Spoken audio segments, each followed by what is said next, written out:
we're going to get started. So I gave one of these last year, and it was sort of really early in sort of the whole process of things.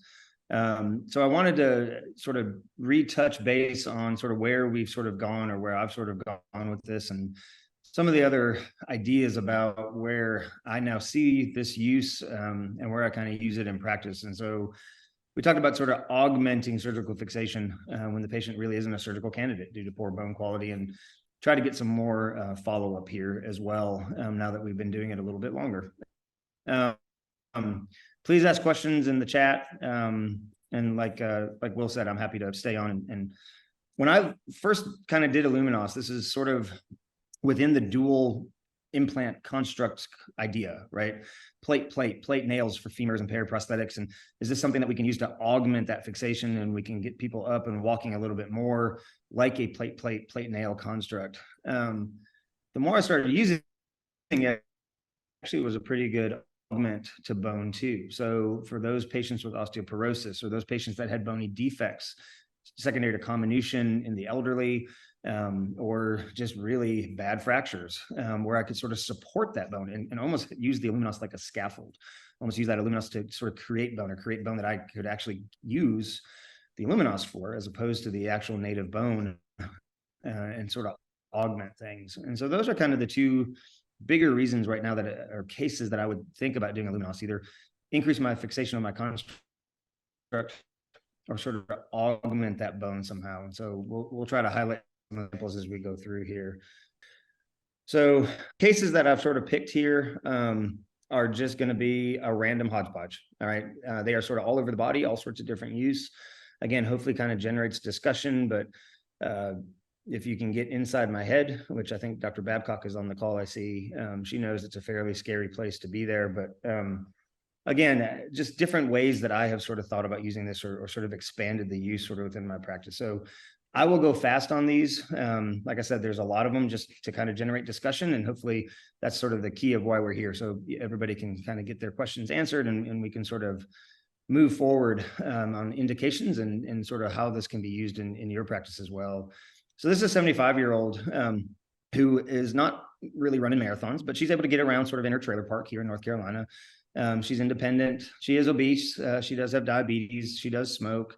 And she had a ground level fall. So she has this sort of terrible distal femur fracture, kind of below, obviously, something that's above there. And if you go to the next slide, you can see what that is, with a big revision stem. And so again, in the dual implant kind of construct world, right? Plate, nail, plate, whatever, possible, sure, hard, absolutely, with something here above, kind of this big of an implant above there, and sort of the ghost bone around there.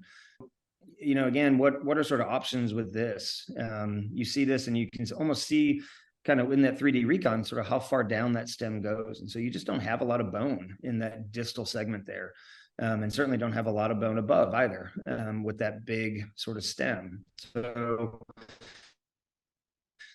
again, can you get away with just a lateral plate on this? Absolutely. But, you know, thinking about this, is there something else that can sort of augment that bone?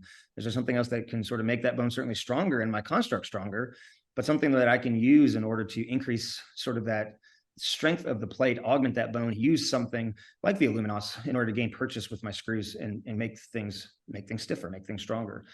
So we sort of talked about this with our joint replacement folks too, and said, hey, you know, is this a replace kind of a thing? And they were like, well, you know, with the stem above, you can't really do a DFR. So you're looking at a total femur. That didn't seem great in her. So we elected to proceed with fixation.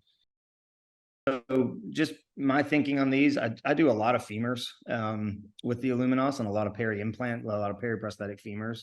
That's kind of my workhorse and sort of go-to use for the IlluminOss. And really, it's sort of a stepwise way. The IlluminOss won't really reduce things for you. It's a great augment. It's a great stability. It's a great strength to your construct.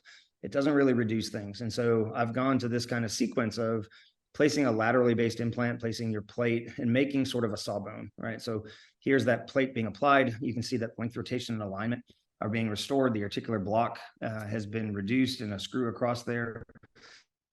So now really all I have to do is sort of fill and drill to that lateral plate.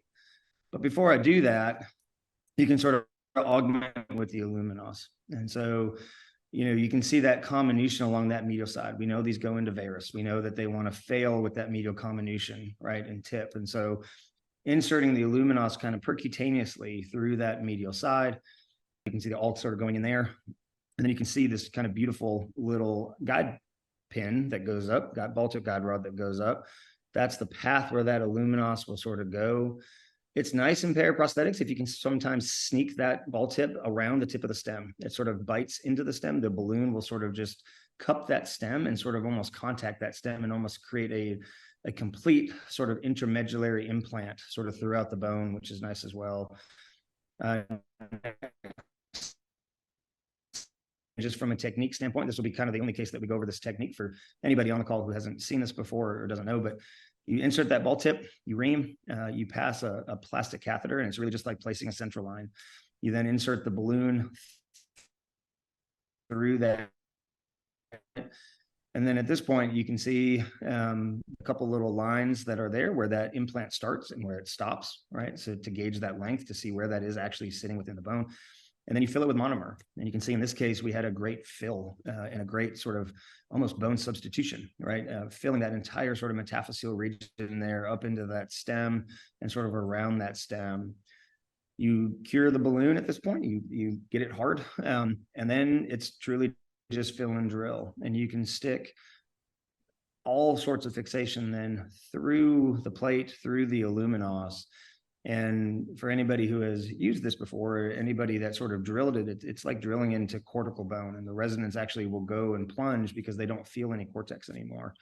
But again, all of those screws are in the IlluminOss distally, the ghost bone, the osteoporotic bone, the comminuted bone is sort of a thing of the past at this point, and it's just sort of biting into the IlluminOss, and that IlluminOss is providing that support, not only from a construct, not only from a dual implant construct, but also then from a bony support.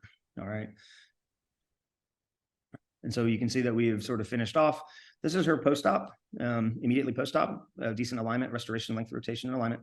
Then at 8 months, she's healed. She's back in her trailer park. She does use a cane at times, so she did kind of drop a level of independence, but she's back being independent. She's back up. She's back moving, and no further surgeries. No further surgeries necessary for her. Here's another one. Sorry, I didn't put the age on here, but she's 78. She actually has end-stage renal disease. She's a smoker. She kind of has everything against her that you possibly could.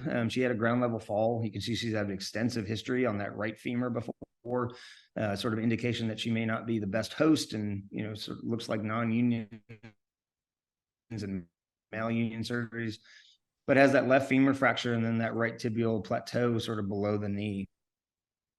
Kind of for this, right? End stage renal, not great. That she looks like she has a history of problems healing and problems sort of, dealing with sort of periprosthetic fractures. And so kind of talked about options for her as well with our joint replacement folks and, proximal tibia replacement. There's just the CT scan showing the comminution and not a ton of bone within that tibial plateau. There's what you're dealing with above on that femur. Luckily, all that was okay. And so again, this is kind of for me anyway, a no-brainer. And again, we're not going to spend a lot of time just on this femur, but same thing, right? Make this a sawbone, control that length, rotation, and alignment with your plate, then able to insert the IlluminOss through that medial side, restoring kind of that medial buttress, that medial support to that femur, blow it up, right? Get good sort of purchase within the isthmus there and also sort of within that metaphyseal region. And then you're able to sort of screw through the IlluminOss and also bypass higher.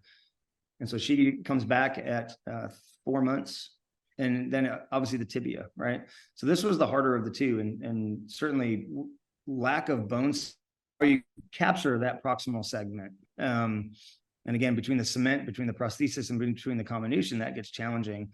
But again, the IlluminOss sort of acts as an augment, right? Can I use something different than her bone that I can support this with, not only from fixation and strength. Again, you can put the lateral plate on there, you make it a sawbones, and it's the same as a femur, right? And all of a sudden you have that length, rotation, and alignment.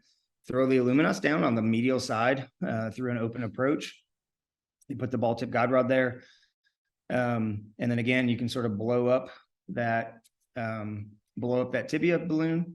So you have the balloon now inserted, right? So now you have that intramedullary stability, and you can put your plates around that balloon. And again, every single screw then is biting into the balloon as opposed to into the actual bone or end-stage renal disease bone.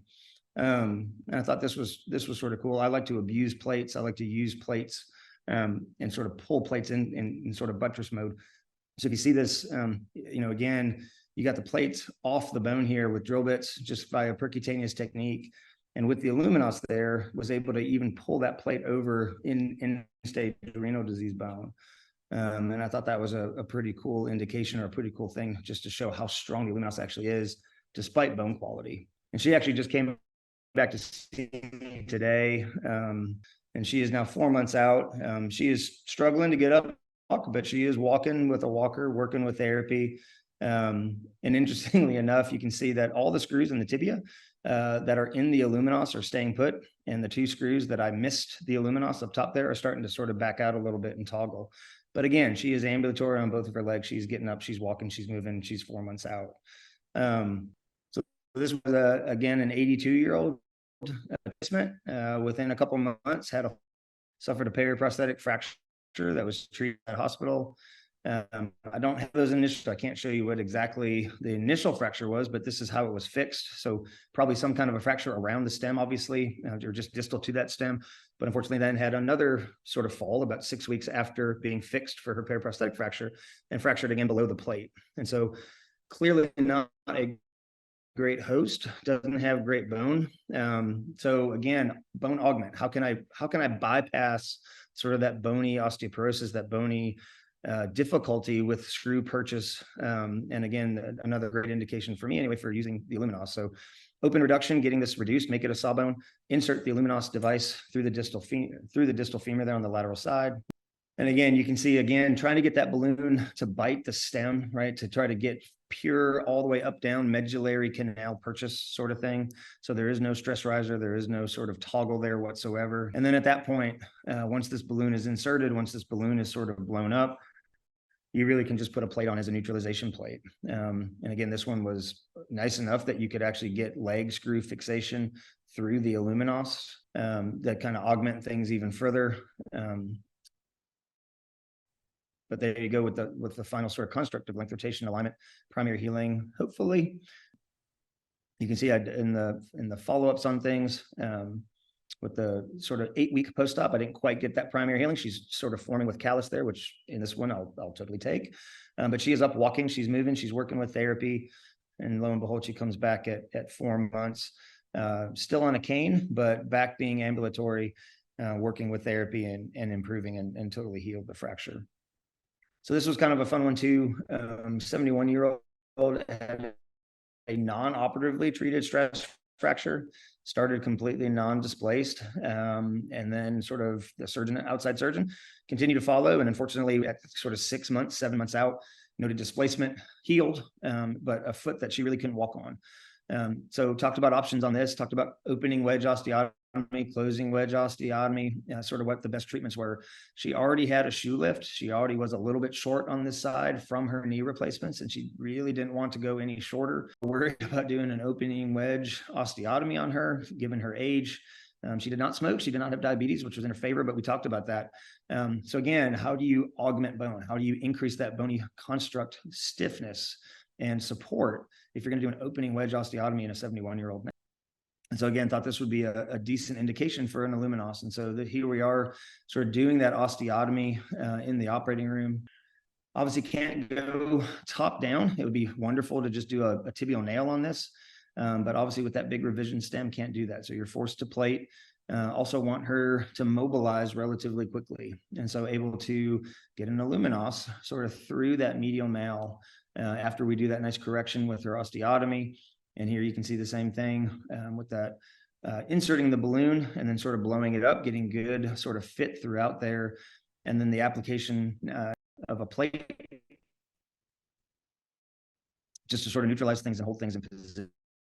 And again, with those screws distally there through the plate and even proximally there, then through the IlluminOss. This is her post-op, let her start walking at about 6 weeks. And you can see her back. She was extremely happy. had a straight leg, really didn't have any pain with walking at 6 months. Unfortunately, I put one of these screws too long. You can't really see it on x-ray, but you can feel it on her. And that's her biggest complaint. And that's what she hates. And I told her if that's really the only complaint, we're more than happy to take that screw out, and I'll consider that a big win. So here's another one, 61-year-old with osteogenesis imperfecta. So he's about 4 feet tall. He's actually a lawyer, so a very high functioning individual. Had these surgeries actually done in California. He lived in LA as a lawyer, retired here to North Carolina, suffered a fall, unfortunately, and had this sort of right, periprosthetic fracture right at the tip of the stem. He came from an outside. There is a CT scan that shows that it's complete all the way across, but I couldn't find that CT in our system, but it is complete. And so again, how do you treat a bowed femur with a complete, a complete femur fracture below a stem in someone with osteogenesis imperfecta, and also of small stature, where, kind of normal implants may not actually fit all that well. Certainly concerned too about, using stiff implants in him with plates. So thought the IlluminOss again would be something that I could protect that whole bone, and also kind of use that trick where I could sort of almost create a whole implant throughout the whole medullary canal there. So opened things up, corrected him just a little bit through that fracture just to make my plating a little bit easier. But you can see the IlluminOss going up there and again, sitting right next to that stem, so that I can kind of bite that stem and get stability on the stem and through the IlluminOss itself past that fracture. You can see that we then, just like everything, that's that ball tip going up. You can see it blowing up there and again, biting that stem, holding that reduction pretty well, honestly. And then at this point, you can sort of just fix it like you normally would with a plate. But again, not relying on osteogenesis imperfecta bone, not relying on, sort of bad bone or any sort of that screw plate bone interface is sort of replaced with the IlluminOss plate interface.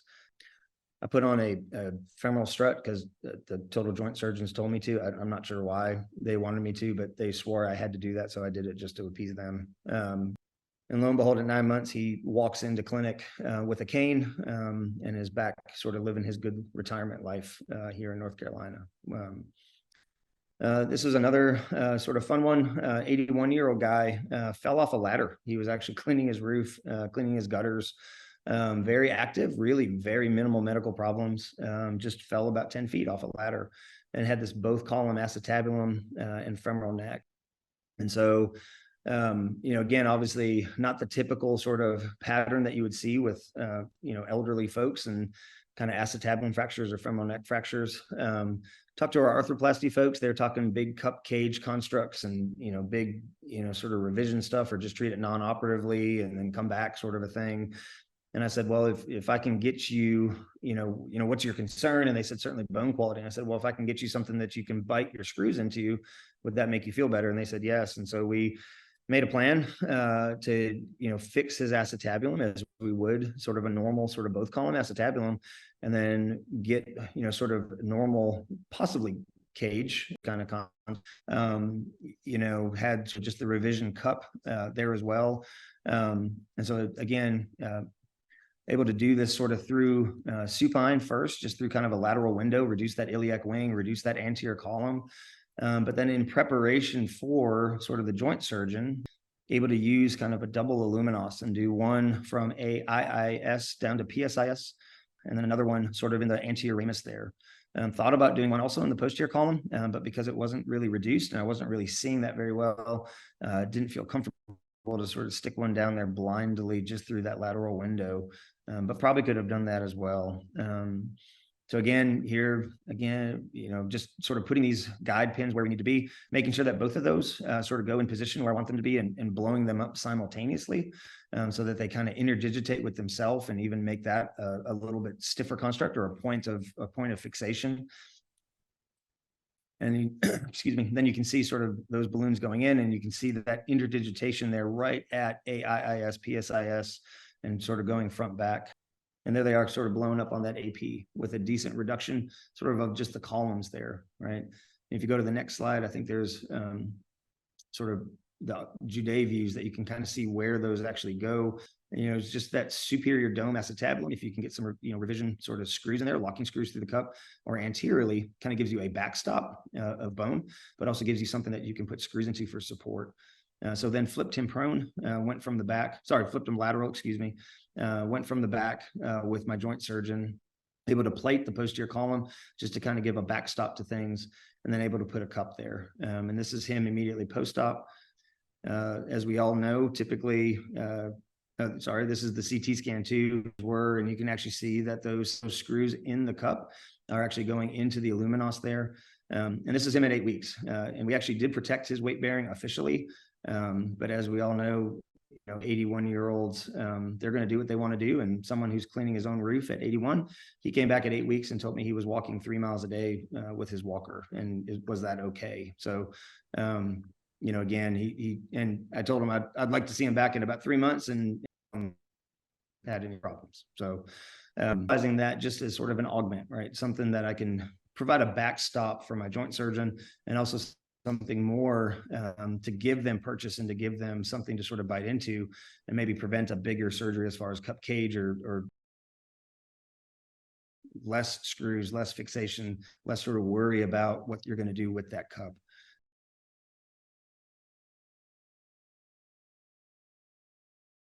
So, again, in summary, but I really wanted to show sort of where this has gone, at least in my practice. It really started just kind of periprosthetic femurs with the dual implant, dual construct, plate nail idea.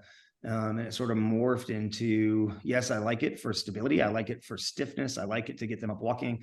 But there's some other ways that you can use this. End-stage renal disease, osteoporosis, bone void, where I don't have good bone, where I worry about the screws purchasing in the bone. This may be something that can sort of help out as far as that is concerned. And so certainly increased construct stiffness, early mobilization of weight bearing, hold on until bony union, it's great for that. But also that bone augmentation is really a place where I found it to be very helpful. So with that, I will open it up for questions, or if anybody has any comments.